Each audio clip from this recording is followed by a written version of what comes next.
Hello, dear students. Welcome all. Welcome back to our YouTube platform, Rohit's Academy. So guys, Andhra Pradesh zonal వ్యవస్థకు సంబంధించి మనం చూస్తున్న మార్పులు, ఈ మార్పులు ఏవైతే ఉన్నాయో నిజంగానే ఈ మార్పులు మంచివా? దీనివల్ల ఎంత మంచి జరుగుతుంది? అండ్ అలాగే ఈ జరిగిన జోనల్ వ్యవస్థ మార్పులకి జాబ్ క్యాలెండర్కి ఏదైనా కనెక్షన్స్ ఉన్నాయా? సో దానికి సంబంధించి చాలా క్లియర్గా డీటెయిల్డ్గా ఈ వీడియోలో డిస్కస్ చేద్దాం. అండ్ అలాగే ఈ వీడియోలో జోనల్ వ్యవస్థకు సంబంధించి ఏ జిల్లా ఏ జోన్ కిందకి వస్తుంది, అండ్ ఏ డిస్ట్రిక్ట్స్ ఏ మల్టీ జోన్స్ కిందకు వస్తాయి, అండ్ అలాగే లోకల్ క్యాడర్కి సంబంధించిన రూల్స్ ఏంటి, ఎవరిని ఏ క్లాస్ని బేస్ చేసుకొని లొకాలిటీని డిసైడ్ చేస్తారు, ఇవేవి కూడా చెప్పను. చాలా సింపుల్గా కామన్ లాంగ్వేజ్లో జోనల్ వ్యవస్థలో ఏమేమి మార్పులు వచ్చాయి, అది మన రిక్రూట్మెంట్ ప్రాసెస్లో భాగంగా లేకపోతే మన ప్రిపరేషన్లో భాగంగా ఇది మనకు ఎంతవరకు మోరల్ బూస్టింగ్ ఇస్తుందో దాన్ని ఒక్కసారి చాలా క్లియర్గా చూద్దాం. అండ్ దీనికి జాబ్ క్యాలెండర్కి ఉన్న కనెక్షన్ కూడా, ఎందుకంటే చాలా సందర్భాల్లో జాబ్ క్యాలెండర్ గురించి ప్రస్తావించే క్రమంలో దీన్ని కూడా కనెక్ట్ చేస్తూ కొన్ని టెలిగ్రామ్ ఛానల్స్లో కానీ, కొన్ని యూట్యూబ్ ఛానల్స్లో కానీ, లేకపోతే కొన్ని డిఫరెంట్ ప్లాట్ఫామ్స్లో సో దాని గురించి వింటూ ఉన్నాం. సో మరి దీనికి సంబంధించి ఏది క్లారిటీ కాదు, సో చాలా డీటెయిల్డ్గా డిస్కస్ చేద్దాము ఈ వీడియోలో. ఓకే, సో గైస్, దానికంటే ముందు ఆంధ్రప్రదేశ్లో అంటే నిన్న జరిగిన జోనల్ వ్యవస్థ మార్పులు 95% ఆఫ్ ద సీట్స్ లోకల్ పీపుల్కే ఇస్తారు అని చెప్పి మనం చూస్తున్నాం. దీనివల్ల అంతకు ముందున్న పరిస్థితి ఏంటి, ఇప్పుడున్న పరిస్థితి ఏంటి?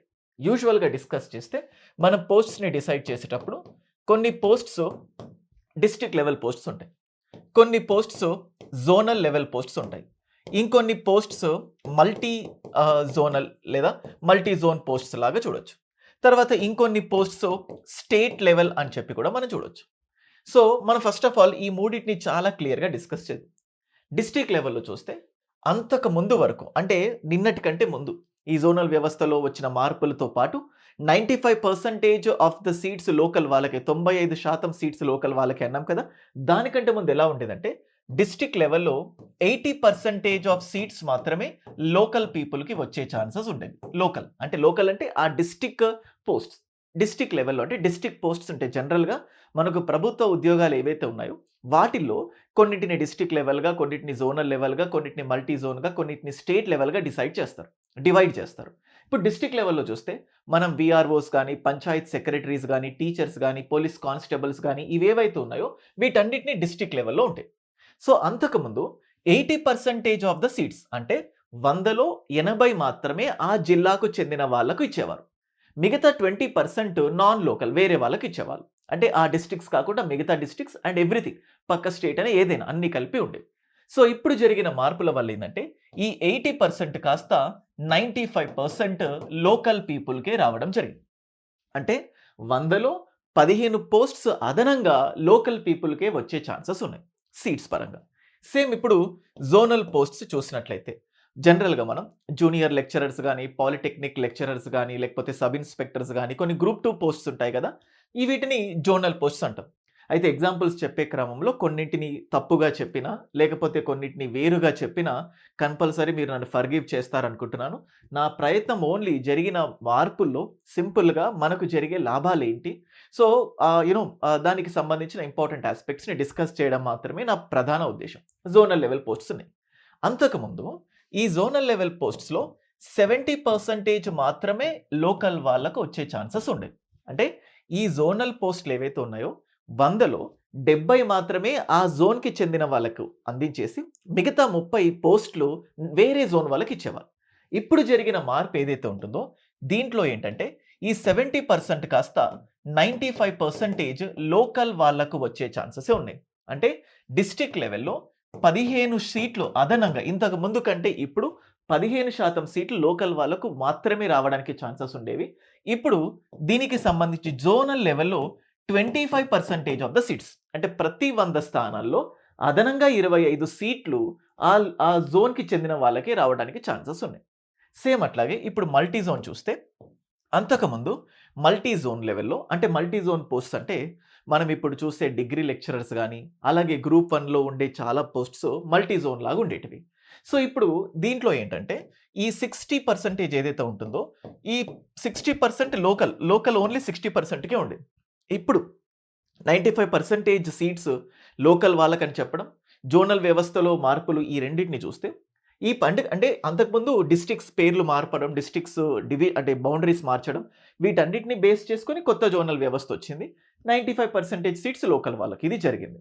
సో ఇప్పుడు ఈ మల్టీ జోన్‌లో కూడా 95% ఆఫ్ ద సీట్స్ లోకల్ వాళ్ళు మాత్రమే పొందడానికి ఛాన్సెస్ ఉన్నాయి. ఇక్కడ ఈ జోన్‌లో ఉన్న వాళ్ళే లోకల్. ఇక్కడ డిస్ట్రిక్ట్ లెవెల్‌లో ఆ డిస్ట్రిక్ట్ వాళ్ళు మాత్రమే లోకల్. ఇక్కడ ఈ మల్టీ జోన్ కింద ఏ ఏ జిల్లాల ప్రాంతాలు వాళ్ళొస్తారో వాళ్ళు మాత్రమే లోకల్.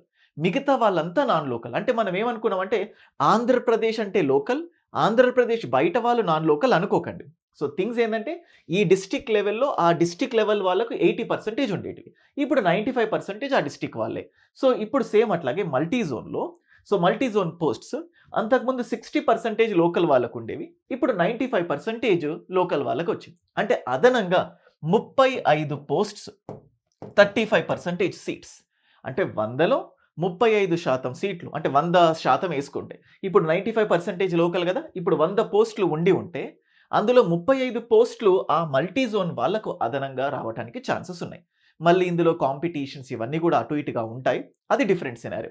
ఇప్పుడు స్టేట్ లెవెల్‌లో హెచ్ఓడీస్ లాంటి పోస్ట్స్ స్టేట్ లెవెల్‌లో ఉంటాయి. రిజర్వేషన్స్‌లో ఉన్న సీట్స్ కాకుండా మిగతావన్నీ కూడా స్టేట్ లెవెల్. మిగతావన్నీ అందరూ గూడా పోటీ చేసుకోవచ్చు. సో ఇది జరిగిన చేంజెస్. ఓకేనా? సో దీనికి సంబంధించి జాబ్ క్యాలెండర్‌కి ఏదైనా కనెక్షన్ ఉందా అని చెప్పి చూస్తే, ఇప్పుడు జోనల్ వ్యవస్థకు సంబంధించిన మార్పులు ఏవైతే ఉన్నాయో అండ్ అలాగే లొకాలిటీని డిసైడ్ చేసే థింగ్స్ ఏవైతే ఉన్నాయో, ఇక్కడ ఏమైందంటే ఇది ఆల్మోస్ట్ 2 ఇయర్స్ బ్యాక్ మన యూట్యూబ్ ఛానెల్‌లోనే Jagadish sir I think almost November 3, 2023 అనుకుంటా. మీరు ఆ వీడియో చూడొచ్చు. ఆ వీడియో లింక్ కింద డిస్క్రిప్షన్‌లో కూడా ఇస్తాను. 2 ఇయర్స్ బ్యాకే అంటే ప్రీవియస్ గవర్నమెంటే దీనికి సంబంధించిన కార్యాచరణ రూపొందించింది, స్టార్ట్ చేసింది కూడా ప్రీవియస్ గవర్నమెంట్. అయితే దాని అంటే కంప్లీట్ ఇంప్లిమెంటేషన్ రావటానికి ఇంత టైం పట్టింది. జాబ్ క్యాలెండర్ ఏంటి అని చెప్పి చూసే కంటే ముందు జనరల్‌గా ఆంధ్రప్రదేశ్‌లో గ్రూప్ 1 కానీ, గ్రూప్ 2 కానీ ప్రిపేర్ అవ్వే స్టూడెంట్స్‌కు నార్మల్‌గా ఆఫ్‌లైన్ కాకుండా ఆన్‌లైన్‌కే ఎక్కువ మంది స్టూడెంట్స్ మొగ్గు చూపటానికి ఛాన్సెస్ ఉన్నాయి. హౌస్ వైఫ్స్ ఇల్లు వదిలి దూరం రాలేరు. ఎంప్లాయీస్ జాబ్ వదిలి దూరం రాలేరు. కొంతమంది నోటిఫికేషన్ పైన స్పష్టత వచ్చేంత వరకు దూర ప్రయాణాలు చేసి హాస్టల్స్‌లో ఉండి చదవడం కష్టం అనుకునే వాళ్ళకు online will be the best platform. Rohit's అకాడమీలో ఉండే one of the unique point ఏంటంటే ఇటు ప్రతిసారి గ్రూప్ 1 అయినా, గ్రూప్ 2 అయినా సెపరేట్ స్ట్రాటజీ. ఇప్పుడు మనం చూస్తే AP group 2 plan for employees and అలాగే ఏపీ గ్రూప్ 2 రెగ్యులర్ యాస్పిరెంట్స్. జనరల్‌గా ఆన్‌లైన్ క్లాసెస్ తీసుకున్నప్పుడు ఫస్ట్ ప్రాబ్లమ్ ఏది బెస్ట్ ప్లాట్‌ఫార్మ్? బెస్ట్ ప్లాట్‌ఫార్మ్‌ని చూస్ చేసుకోవడానికి ఎవరు బెస్ట్ ఫ్యాకల్టీస్ ఉంటారు? ఇది సింపుల్. దీని గురించి చూస్తారు. మన దాంట్లో గ్రూప్ 2కి సంబంధించిన ఫ్యాకల్టీస్ కొన్ని ఎగ్జాంపుల్స్ చెప్తే economy Chouti Prabhakar sir, Geography Jagadish sir, అలాగే సారే సైన్స్ అండ్ టెక్నాలజీ, పాలిటీ నేను చెప్పడం, AP history Ramana sir, Dattu sir, history మన ప్రజ్వల్ సార్, ఇట్లా బెస్ట్ ఫ్యాకల్టీస్ చేత కంటెంట్ ఇవ్వడం జరిగింది. కాబట్టి బెస్ట్ ఫ్యాకల్టీస్ కావాలి అన్న రిక్వైర్మెంట్‌ని రోహిత్స్ అకాడమీ మీట్ అయింది. ఇప్పుడు ఆన్‌లైన్ ప్లాట్‌ఫార్మ్స్‌లో నెక్స్ట్ కావాల్సింది ఏంటంటే ఏ సబ్జెక్ట్ ఎప్పుడు స్టార్ట్ చేయాలి? ప్రిలిమ్స్ స్టార్ట్ చేయాలా? మెయిన్స్ స్టార్ట్ చేయాలా? ఎప్పుడు రివైజ్ చేయాలి? ఎప్పుడు టెస్ట్ రాయాలి? ఇది మీకుండే కామన్ డౌట్. ఇది గ్రూప్ 2లో ఉండే కామన్ డౌట్. సేమ్ అట్లాగే గ్రూప్ 1లో కూడా ఉండే కామన్ డౌట్. గ్రూప్ 1లో కూడా మన దాంట్లో చూడండి ఇంటిగ్రేటెడ్ ప్లానర్ ఇది ఫుల్ టైమ్ యాస్పిరెంట్స్‌కి. ఒకవైపు ఎంప్లాయీస్‌కి. అగైన్ మళ్ళీ బెస్ట్ ఫ్యాకల్టీ రిక్వైర్మెంట్స్ దగ్గరికెళ్తే గ్రూప్ 1లో ఇండియన్ హిస్టరీలో మనం చూస్తే Shivaji sir the most famous personality. And ఎకానమీలో చూస్తే మునిరత్నం నాయుడు సార్ గానీ, అలాగే జియోగ్రఫీ చూస్తే జగదీష్ సార్ గానీ, సేమ్ అట్లాగే ఇండియన్ పాలిటీ నేను గానీ, అండ్ అలాగే గవర్నెన్స్ చైతన్య దేవ్ సార్. ఇట్లా స్టేట్‌లో ఉన్న టాప్ మోస్ట్ ఫ్యాకల్టీస్ అందరిని కూడా ఒక చోట మన దగ్గర అవైలబుల్ ఉన్నది. ఇవే ఫ్యాకల్టీస్ అంతా కూడా ఇండివిడ్యువల్‌గా ఇప్పుడు గవర్నెన్స్ ఇండివిడ్యువల్‌గా, ఇండియన్ హిస్టరీ ఇండివిడ్యువల్‌గా, జియోగ్రఫీ ఇండివిడ్యువల్‌గా, సైన్స్ అండ్ టెక్నాలజీ ఇండివిడ్యువల్‌గా ప్రతి ఫ్యాకల్టీ ఇండివిడ్యువల్ కోర్స్ కూడా మీకుంది. మీకు ఏది కావాలనుకుంటే ఆ కోర్స్‌ని రోహిత్స్ అకాడమీలో డెమోస్ చూసే మీరు జాయిన్ అవ్వచ్చు. సేమ్ గ్రూప్ 1లో కూడా ప్రిలిమ్స్ చదవాలా? మెయిన్స్ చదవాలా? చూడండి ఇక్కడ మెయిన్స్ ఫోకస్ చేశాను. ఇక్కడ ప్రిలిమ్స్ ఫోకస్ చేశాను. మళ్ళీ మెయిన్స్ ఫోకస్ చేశాను. సేమ్ అట్లాగే ప్రిలిమ్స్, మెయిన్స్. ఎంప్లాయీస్, హౌస్ వైఫ్స్ ఇట్లా ఎవ్రీడే ప్లానర్. జనరల్‌గా ఇప్పుడు చూస్తే గ్రూప్ 1 అయినా, గ్రూప్ 2 అయినా ఈ ప్లానర్ పీడిఎఫ్స్ కావాలంటే ప్రతిసారి నేను చెప్తూ ఉన్నాను. జస్ట్ 9110556858 ఈ నంబర్‌కి వాట్సాప్ చేయండి. కానీ వాట్సాప్ చేసే ముందు ఏపీ గ్రూప్ 1 అయితే AP group 1 full time aspirants, employees అయితే ఎంప్లాయీస్, ఏపీ గ్రూప్ 2 అయితే ఏపీ గ్రూప్ 2 ఎంప్లాయీస్ లేదా ఫుల్ టైమ్ ఆస్పిరెంట్స్, లేదా బుక్ లిస్ట్‌కి సంబంధించిన రిఫరెన్స్ కావాలన్నా, గ్రూప్ 1 సిలబస్ అయినా, గ్రూప్ 2 సిలబస్ అయినా, గ్రూప్ 1 తెలుగులో సిలబస్ కాపీ కావాలన్నా, గ్రూప్ 2 తెలుగులో సిలబస్ కాపీ కావాలన్నా, ప్రతీదీ మీరు డీటెయిల్డ్‌గా మెసేజ్‌లో ఎక్స్‌ప్లెయిన్ చేయండి. దాన్ని మీకు పంపిస్తాను. మీకు సిలబస్‌కి సంబంధించి డైరెక్ట్‌గా ఏపీపీఎస్సీ వెబ్‌సైట్‌లో నుంచి డౌన్‌లోడ్ చేసుకోవచ్చు. కొన్నిసార్లు అంత ఓపిక ఉండకపోవచ్చు. సో, కాబట్టి ఏది కావాలన్నా just keep a message to my number. అవన్నీ మీకు పంపిస్తాం. సో, మన దగ్గర ఉన్న యూనిక్ పాయింట్ ఏందంటే, మనకు డే వైస్‌గా వీటిని అరేంజ్ చేయడం జరిగింది. చాలామంది మన స్టూడెంట్స్‌కి తెలుసు. కొంతమందికి ఇంకా కొత్తగా ప్లాట్‌ఫార్మ్ పైకొచ్చుంటారు. వాళ్ళకుండే థింగ్స్ ఏందంటే, ఎప్పుడో స్టార్ట్ చేస్తారు. ఇవాళ వీడియో చూస్తారు. 10 డేస్ తర్వాత స్టార్ట్ చేద్దాం అనుకుంటారు. ఎప్పుడు స్టార్ట్ చేసినా మీకేం కంగారు ఉండకుండా జస్ట్ డే 1, డే 2, డే 3 ఇలా 1, 2, 3, 4గా ఆర్గనైజ్ చేయడం జరిగింది. ఈ 1, 2, 3, 4లో కూడా ఒక్కొక్క సెషన్ చూడండి. ఏపీ హిస్టరీ 2 గంటలు చదవండి. 15 మినిట్స్ రివైజ్ చేయండి. 45 మినిట్స్ మెటీరియల్ చదవండి. సో, అలాగే సేమ్ అట్లాగే మనం ఇప్పుడు చూస్తే గ్రూప్ 2 చూసినా కానీ ఇక్కడ టెస్ట్స్‌ని కూడా ఆర్గనైజ్ చేయడం జరిగింది. సో, ఎప్పుడు ఏ టెస్ట్ రాయాలి? ఎంతసేపు రివైజ్ చేయాలి? మేమే మెటీరియల్స్ ఇస్తున్నాం. మేమే టెస్ట్స్ కండక్ట్ చేస్తున్నాం. మేమే వీడియో క్లాసెస్ ఇస్తున్నాం. మీకు డౌట్స్ ఉన్న ప్రతిసారి వాట్సాప్‌లో డైరెక్ట్‌గా మేమే రెస్పాండ్ అవుతున్నాం. So, best APPSC group 1, group 2 content కావాలంటే రోహిత్స్ అకాడమీలో ఉంది. రాబోయేది అంటే ఎందుకంటే ఆంధ్రప్రదేశ్‌లో జాబ్ క్యాలెండర్ రావచ్చు అని చెప్పేసి చాలా బలంగా వినిపిస్తోంది. దానికి సంబంధించి ముందు నుంచే ప్రిపేర్ అయిపోదాం. నోటిఫికేషన్ వరకు సిలబస్ అయిపోవాలి అనుకునే వాళ్ళకు మన academy is the best platform. So, guys and next coming to this.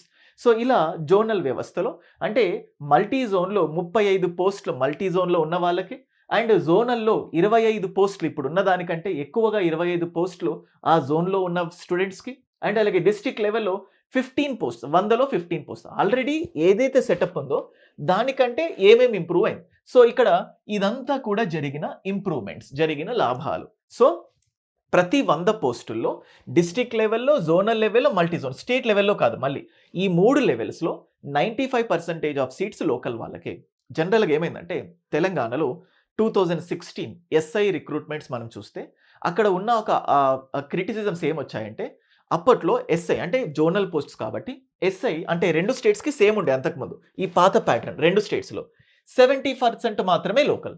70% local కాబట్టి మిగతా 30% నాన్ లోకల్‌లో భాగంగా చాలామంది ఆంధ్రప్రదేశ్ వాళ్ళు సెలెక్ట్ అవ్వడం వల్ల అంటే అందులో తప్పేం లేదు. కానీ ఒక విమర్శలొచ్చాయి. వచ్చిన తర్వాత అలా కాదు తెలంగాణ వచ్చింది. సో, ఈ ప్రాంతం వాళ్ళకే లబ్ధి కావాలన్న ఉద్దేశంతో 95% లోకల్ వాళ్ళకు అని చెప్పేసి వాళ్ళు క్యాబినెట్ పాస్ చేయడం.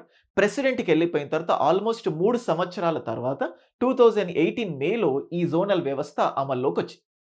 సేమ్ ఆంధ్రప్రదేశ్‌లో కూడా ఇప్పుడు తెలంగాణలో లబ్ధి జరిగింది. సేమ్ ఇప్పుడు ఆంధ్రప్రదేశ్‌లో చూస్తే మొన్న జరిగిన గ్రూప్ 1 రిక్రూట్‌మెంట్‌లో కూడా చాలా మంది తెలంగాణ వాళ్ళకి ఎందుకంటే గ్రూప్ 1 చాలా వరకు కొన్ని పోస్ట్స్ మల్టీ జోన్, కొన్ని పోస్ట్స్ స్టేట్ లెవెల్. మల్టీ జోన్‌లో 60% మాత్రమే లోకల్. సో, 40%లో భాగంగా చాలా మంది తెలంగాణ వాళ్ళు కూడా సెలెక్ట్ అవ్వడం జరిగింది. దానివల్ల ఇక్కడ కూడా తెలంగాణ లాంటి సిస్టమ్ వస్తే బావుంటది. 95% లోకల్ వాళ్ళే అయితే ఇక్కడ పీపుల్ కూడా సాటిస్ఫై అవుతారు అని ఫస్ట్ నుంచి కూడా చాలా ప్రధానంగా వినిపిస్తోంది.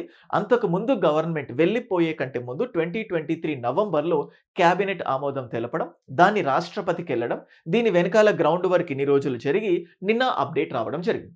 అంటే ఇప్పుడు జరిగిన ఈ జోనల్ వ్యవస్థ జోనల్ కేటగిరీ సో ఏదైతే ఉంటుందో రాష్ట్రపతికి అంతకు ముందు గవర్నమెంటే అప్రూవల్ వెళ్ళడం జరిగింది. అయితే ఇక్కడ ఇంకొక ఇంపార్టెంట్ థింగ్ ఏంటంటే that is nothing but job calendar. ఒకవేళ జాబ్ క్యాలెండర్ తర్వాత ఇది వచ్చుంటే ఈ లాభాలన్నీ మనం మిస్ అయిపోయేవాళ్ళం. సో, జాబ్ క్యాలెండర్ వస్తే ఈ ప్రాఫిట్స్ అని, ఈ బెనిఫిట్స్ అని మనం పొందబోతున్నాం. అయితే ఈ ఇనిషియేషన్ ఏదైతే ఉందో పాత గవర్నమెంట్ ఉన్నప్పుడే స్టార్ట్ అయింది. సో, ఈ కొత్త గవర్నమెంట్‌కి ఈ జోనల్ వ్యవస్థకి పెద్దగా కనెక్షన్ లేదు. అంటే ఇనిషియేషన్ అంటే ఈ జోనల్ వ్యవస్థ గురించి ప్రెసిడెంట్‌కెళ్ళిపోవడం, ప్రెసిడెంట్ అప్రూవల్ ఏదైతే అంటే తెలంగాణలో లాగా ఆంధ్రప్రదేశ్‌లో కూడా సిస్టమ్ రావాలి అని చెప్పి ప్రయత్నం ముందుగానే జరిగింది.